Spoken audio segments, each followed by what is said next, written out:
Chapter 23, page 101.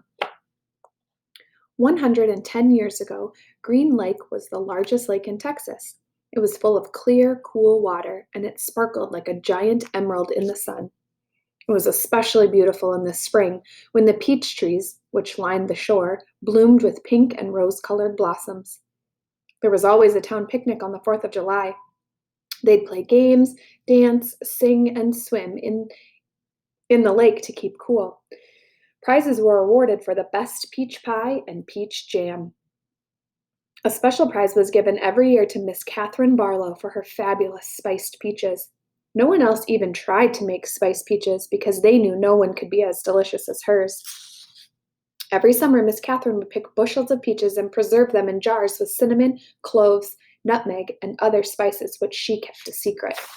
The jarred peaches would last all winter. They probably would have lasted longer than that, but they were always eaten by the end of winter. It was said that Green Lake was heaven on earth, and that Miss Catherine's spiced peaches were the food for the angels. Catherine Barlow was the town's only school teacher. She taught in an old one-room schoolhouse. It was old even then. The roof leaked, the windows wouldn't open, the door hung crooked on its bent hinges. She was a wonderful teacher, full of knowledge and full of life. The children loved her. She taught classes in the evening for adults, and many of the adults loved her as well. She was very pretty.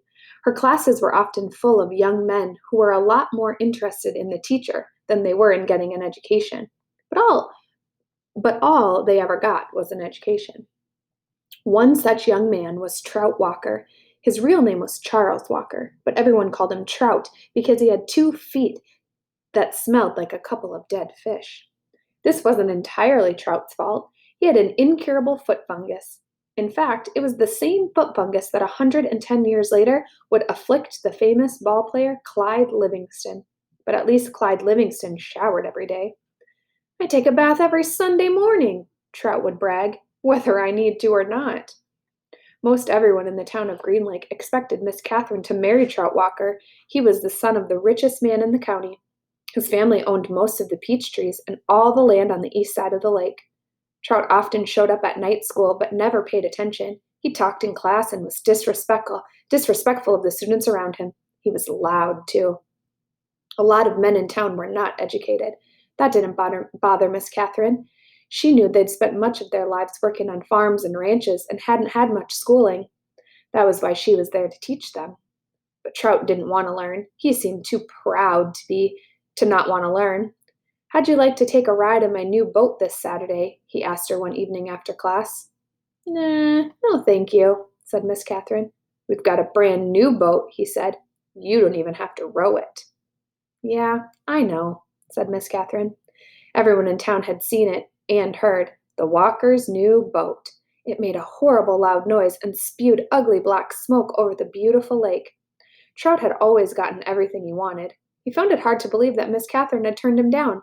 He pointed his finger at her and said, "No one ever says no to Charles Walker."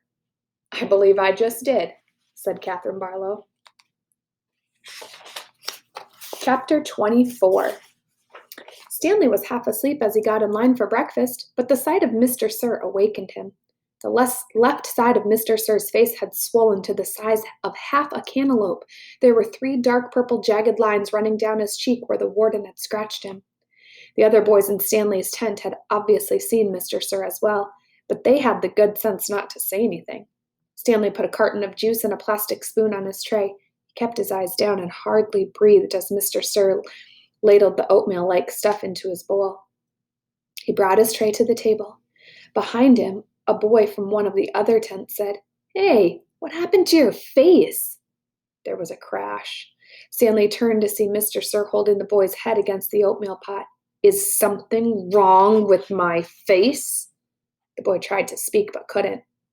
"Does anyone see anything wrong with my face?" asked Mr. Sir as he continued.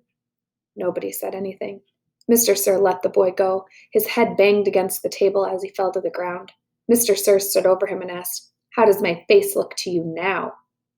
A gurgling sound came out of the boy's mouth, and he managed to gulp the word, "Fine. I'm kind of handsome, don't you think?" Yes, Mr. Sir. Out on the lake, the other boys asked Stanley what he knew about Mr. Sir's face, but he just shrugged and dug his hole. If he didn't talk about it, maybe it would just go away.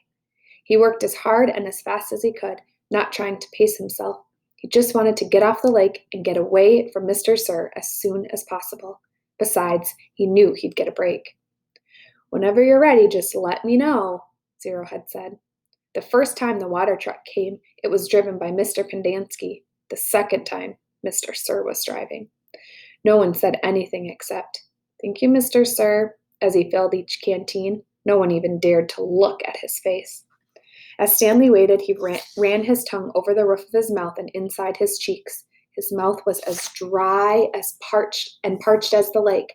The bright sun reflected off the side mirror of the truck, and Stanley had to shield his eyes with his hand. "Thank you, Mr. Sir," said Magnet as he took his canteen from him. "You thirsty, caveman?" Mr. Sir asked.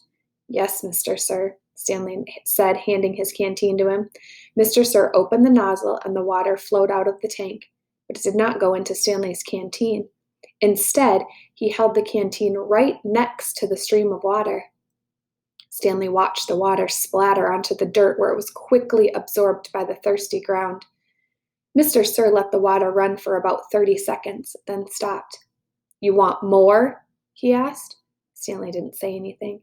Mr. Sir turned the water back on, and again Stanley watched it pour onto the dirt. That should be plenty." He handed Stanley his empty canteen. Stanley stared at the dark spot on the ground, which quickly shrank before his eyes. "Thank you, Mr. Sir," he said.